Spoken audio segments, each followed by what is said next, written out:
Hello मेरे बच्चों, मैं डॉक्टर पूनम आपका स्वागत करती हूँ प्रथम नीट मास्टर में। आज मैं आपके लिए जो टॉपिक लेके आई हूँ वो है रिप्रोडक्टिव हेल्थ 12th क्लास के चैप्टर से, जिसका नाम है इनफर्टिलिटी। क्या नाम है? इनफर्टिलिटी नाम है।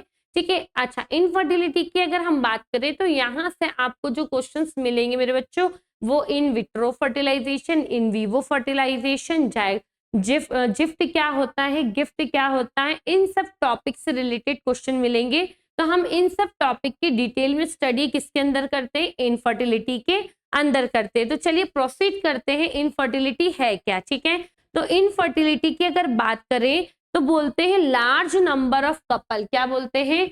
Large number of couple all over the world including the India कैसे है? इनफर्टाइल है। कैसे है? इनफर्टाइल। मतलब पूरे वर्ल्ड में इंडिया को मिलाकर हम क्या देख रहे हैं? लार्ज नंबर ऑफ कपल किस कैटेगरी में आ रहे हैं? इनफर्टिलिटी की कैटेगरी में आ रहे हैं। ऐसे कपल को हम क्या बोलते हैं? Infertile couple.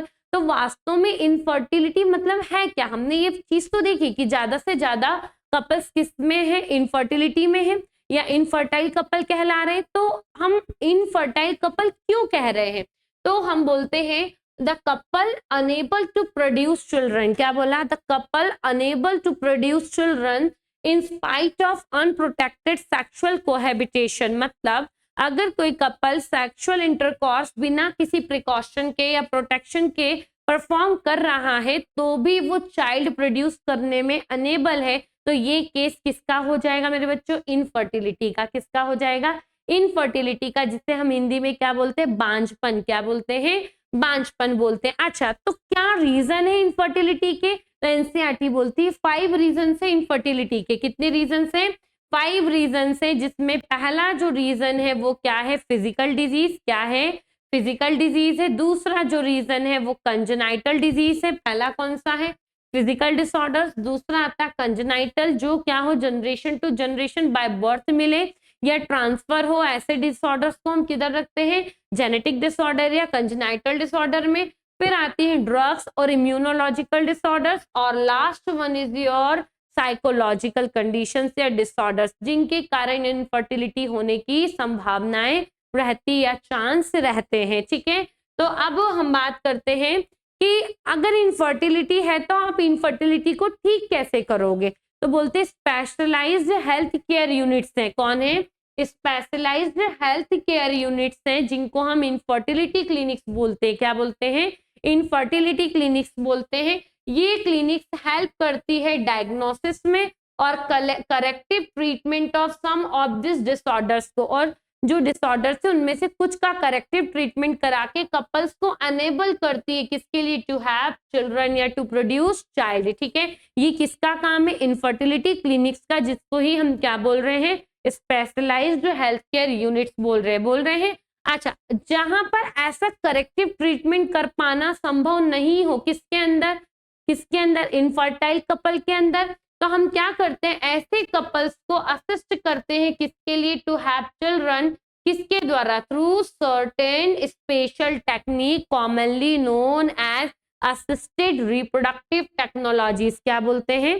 Assisted reproductive technologies का मतलब है जहां इनफर्टिलिटी क्लिनिक्स के द्वारा चाइल्ड प्रोड्यूस करने में हम कपल्स को हेल्प नहीं कर सकते, मतलब उनमें जो डिजीज डायग्नोस हुई है उसका हम करेक्टिव ट्रीटमेंट नहीं कर सकते हैं, कॉज को दूर नहीं कर सकते, तब हम ऐसे कपल्स को, चाइल्ड को प्रोड्यूस कराने में असिस्ट करते हैं। किसके द्वारा? स्पेशलाइज्ड टेक्निक्स के द्वारा, जिनको हम बोलते हैं असिस्टेड रिप्रोडक्टिव टेक्नोलॉजीज। क्या बोलते हैं?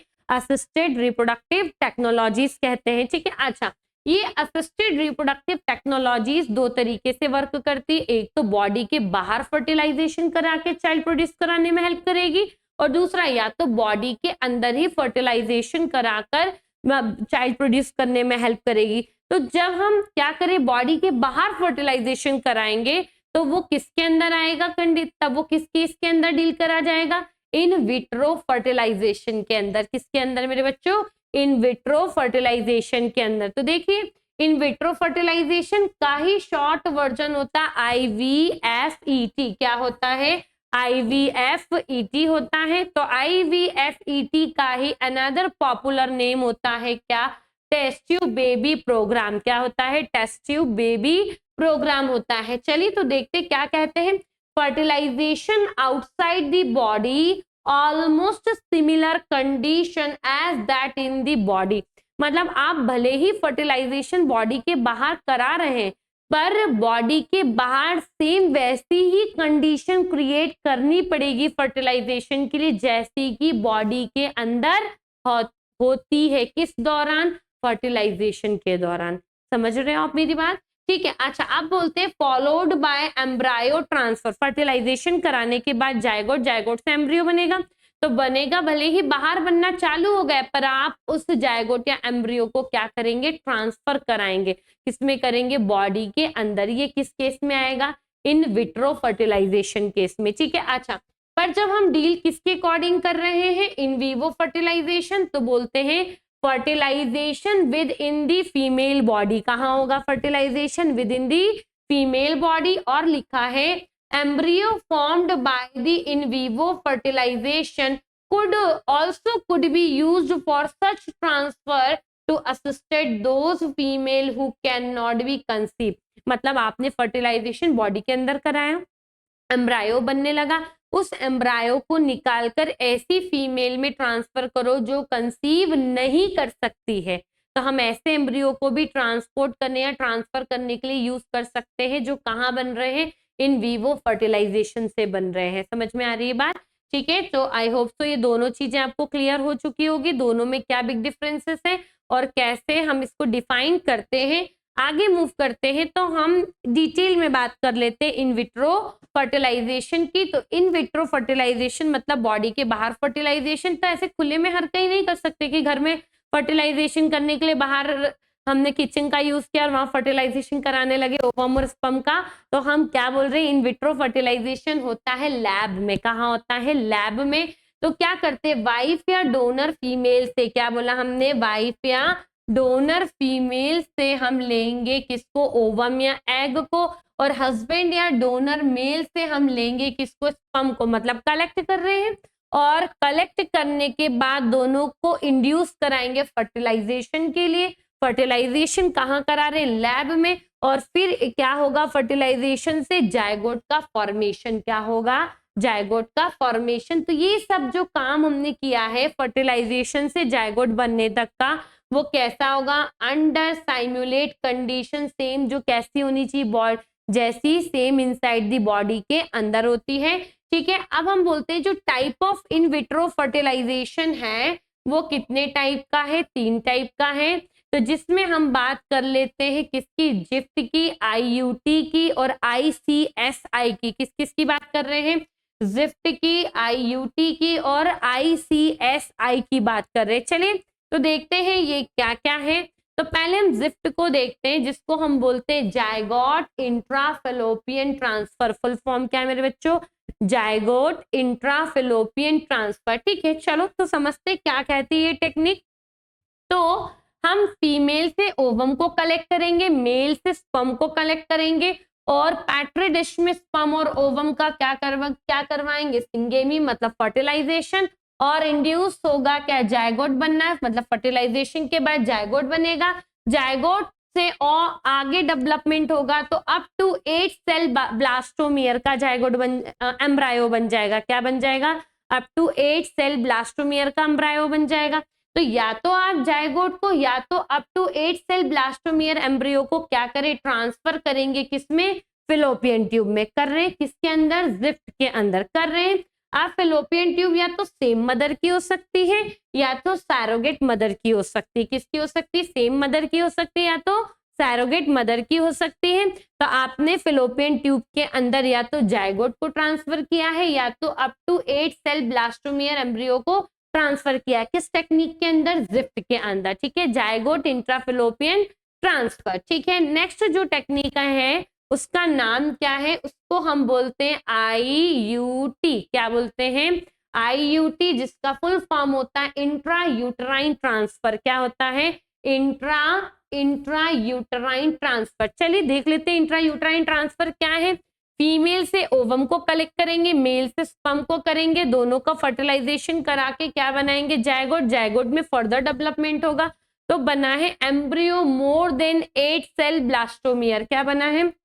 Embryo more than 8 cell blastomere, या हम बोल सकते हैं नॉर्मली कितनी सेल है, 32 सेल है। अब 32 सेल या मोर देन 8 सेल ब्लास्टोमियर वाले एम्ब्रियो को आपने ट्रांसफर किया है किसके अंदर, यूट्रस के अंदर किया है, तो इसलिए यहाँ लिखा है इंट्रा यूटेराइन ट्रांसफर। ध्यान रखना जिफ्ट में क्या है, अप टू 8 सेल तक है, या तो जाइगोट को कर रहे हो, ठीक है, पर यहाँ पर क्या है, मोर देन 8 सेल ब्लास्टोमियर है, ठीक है। एम्ब्रियो कैसा, मोर देन 8 सेल ब्लास्टोमियर है। नॉर्मली कहाँ कब तक कर सकते हैं, 32 सेल स्टेज तक कर सकते हैं। तब ये केस क्या हो जाएगा, इंट्रा यूटेराइन ट्रांसफर, किसमें क्या कहलाएगा, इंट्रा यूटेराइन ट्रांसफर कहलाएगा, ठीक है। चलिए नेक्स्ट जो टेक्निक थी इन विट्रो फर्टिलाइजेशन के अंदर, वो थी ICSI। क्या थी, ICSI, जिसका फुल फॉर्म होता है इंट्रासाइटोप्लाज्मिक स्पर्म इंजेक्शन। क्या होता है, इंट्रासाइटोप्लाज्मिक स्पर्म इंजेक्शन। कुछ नहीं करते हम, इस इंजेक्शन के अंदर स्पर्म को लोड कर लेते हैं और पेट्री डिश में ओवम को ले लेते हैं, ओवम के साइटोप्लाज्म के अंदर डायरेक्ट स्पर्म को क्या कर देते हैं, इंजेक्ट कर देते हैं, ठीक है, ओवम के साइटोप्लाज्म के अंदर। तो इसलिए नाम क्या दिया है, इंट्रासाइटोप्लाज्मिक स्पर्म इंजेक्शन, मतलब आपने स्पर्म का इंजेक्शन लगा दिया किसको, ओवम के साइटोप्लाज्म में, इसलिए टेक्निक क्या हो गई, ICSI। क्या हो गई है, ICSI हो गई है। चलिए नेक्स्ट जो टेक्निक है वो है आपकी इन विवो फर्टिलाइजेशन की बात कर लेते। चलिए तो इन विवो फर्टिलाइजेशन 2 टाइप बताता है। कितने टाइप बताता है बच्चों, 2 टाइप बताता है। पहले का नाम है गिफ्ट और दूसरे का नाम है AI टेक्निक। क्या नाम है, पहले का गिफ्ट, दूसरे का नाम है AI टेक्निक। तो गिफ्ट का फुल फॉर्म होता है गैमीट इंट्राफिलोपियन ट्रांसफर।